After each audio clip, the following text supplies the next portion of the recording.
Amaran media அன்பு நேயர்களுக்கு இனிய மாலை வணக்கம். முதலாவது வாங்க கோயத்தோட தினார் ரேட்டை பார்த்துடலாம். ஒரு தினார் இந்தியாவின் மதிப்பு 289 ரூபாயாகவும், ஒரு தினார் இலங்கையின் மதிப்பு 984 ரூபாயாகவும் உள்ளது. இது அல்முலா எக்ஸ்சேஞ்சோட ஆன்லைன் ரேட்டாகும். அடுத்தது வாங்க கோயத்தோட தங்க விலையை பார்க்கலாம். 1 கிராம் 24 கேரட் தூய தங்கத்தின் விலை 38 தினார் 500 ஃபீல்ஸ் ஆகவும், 1 கிராம் 22 கேரட் தூய தங்கத்தின் விலை 35 தினார் 305 ஃபீல்ஸ் ஆகவும், 1 கிராம் 21 கேரட் தூய தங்கத்தின் விலை 33 தினார் 688 ஃபீல்ஸ் ஆகவும், 1 கிராம் 18 கேரட் தூய தங்கத்தின் விலை 28 தினார் 875 ஃபீல்ஸ் ஆகவும் உள்ளது. அடுத்ததான் வாங்க செய்திகளுக்குள்ள போகலாம். மாண்புமிகு முதல் துணை பிரதமர் மற்றும் உள்துறை அமைச்சர் அவர்கள் வாஷிங்டனில் உள்ள குவைத் தூதரகத்திற்கு வருகை புரிந்தார் என தெரிவிக்கப்பட்டுள்ளது. மேலும் அவர் மாணவர்களை சந்தித்தார் எனவும் தெரிவிக்கப்பட்டுள்ளது.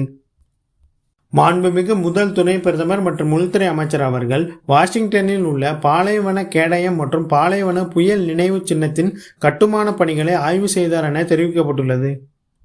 2 அட்டைப்பெட்டிகளில் சிகரெட்டுகளை எடுத்து சென்றதற்காக வெளிநாட்டவர் ஒருவர் குவைத்தை விட்டு வெளியேற தடை விதிக்கப்பட்டுள்ளதாக தெரிவிக்கப்பட்டுள்ளது. மேலும் நுவைசிப் சுங்க சோதனை சாவடி அதிகாரிகள் வெளிநாட்டவர் நாட்டை விட்டு வெளியேறுவதை தடுத்து நிறுத்தி அவர் மீது கடத்தல் வழக்கு பதிவு செய்துள்ளதாக தெரிவித்துள்ளனர். அவரது வாகனமும் பறிமுதல் செய்யப்பட்டுள்ளதாக தெரிவிக்கப்பட்டுள்ளது.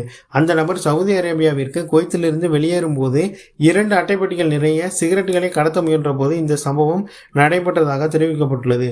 மேலும் பிடிபட்ட போது அவர் மயக்கமடைந்தார் எனவும், சுய நினைவு திரும்பிய பிறகு மேலும் சட்ட நடவடிக்கைகளுக்காக சிறை அதிகாரிகளிடம் அவர் பரிந்துரைக்கப்பட்டார் என தெரிவிக்கப்பட்டுள்ளது. விதி மீறல்களில் ஈடுபடும் வாகனங்களையும், போக்குவரத்திற்கு இடையூறு ஏற்படுத்தும் வாகனங்களையும், மற்றொரு வாகனத்தை முந்தி செல்லும் வாகனங்களின் மீதும் கடுமையான நடவடிக்கை எடுக்கப்படும் என தெரிவிக்கப்பட்டுள்ளது. மேலும் நாடு முழுவதும் கடுமையான நெரிசல் மற்றும் தாமதங்களுக்கு வழிவகுக்கும், கவனக்குறைவாக வாகனம் ஓட்டுதல் மற்றும் வேண்டுமென்றே போக்குவரத்தை தடுத்தல் போன்ற சம்பவங்கள் சாலை கண்காணிப்பு கேமராக்களில் மீண்டும் பதிவாகி உள்ளதை தொடர்ந்து பொது போக்குவரத்து துறை போக்குவரத்து சட்டங்களை அமல்படுத்துவதை தீவிரப்படுத்தியுள்ளதாக தெரிவிக்கப்பட்டுள்ளது. மேலும் இந்த தீவிர கண்காணிப்பு 2 மாதங்கள் வரை போக்குவரத்து இடையூறுகளை ஏற்படுத்தும் வாகனங்களை பறிமுதல் செய்ய அனுமதிக்கிறதாகவும் தெரிவிக்கப்பட்டுள்ளது. குவைத்தில் கடந்த ஒரு வாரத்தில் மட்டும் கிட்டத்தட்ட 1900 விபத்துகள் பதிவாகி உள்ளதாக தெரிவிக்கப்பட்டுள்ளது. மேலும் குவைத்தில் செப்டம்பர் 29 முதல் அக்டோபர் 3 வரை மொத்தம் 1887 போக்குவரத்து விபத்துகள் பதிவாகி உள்ளதாக GTT வெளியிட்டுள்ள வாராந்திர அறிக்கை தெரிவிக்கிறது. இவற்றில் 284 விபத்துகள் காயங்கள் அல்லது இறப்புகள் விளைவித்ததாகவும், அதே நேரத்தில் 1603 விபத்துகள் பொருள் சேதங்களுக்கு மட்டும் காரணமாக அமைந்துள்ளதாக தெரிவிக்கப்பட்டுள்ளது. குவைத்தின் தங்க விலை உலகளாவிய அளவில் புதிய உச்சத்தை எட்டியுள்ளதாக தெரிவிக்கப்பட்டுள்ளது. யுரேனஸ் வாட்டர் விற்பனைக்கு தடை செய்யப்பட்டுள்ளதாக தெரிவிக்கப்பட்டுள்ளது. மேலும் ஈரானில் இருந்து இறக்குமதி செய்யப்படும் யுரேனஸ் வாட்டர் பாட்டில் குடிநீர் மாசுபாடு இருப்பது குறித்து சர்வதேச ஒழுங்குமுறைகளுக்கான நிரந்தர உச்சக்குழுவுடன் ஒருங்கிணைந்து அறிக்கை கிடைத்தவுடன் உணவு மற்றும் ஊட்டச்சத்துக்கான பொது ஆணையம் உடனடியாக அவசர முன்னெச்சரிக்கை நடவடிக்கைகளை தொடங்கியதாக அல் சயாசா நாளிதழ் செய்தி வெளியிடப்பட்டுள்ளது. பாதுகாப்பு சரிபார்க்கும் வரை இந்த தயாரிப்பின் எந்த ஒரு புதிய ஏற்றுமதிகளையும் குவைத்திற்குள் நுழைவதையும் அது தடை செய்ததாக தெரிவிக்கப்பட்டுள்ளது.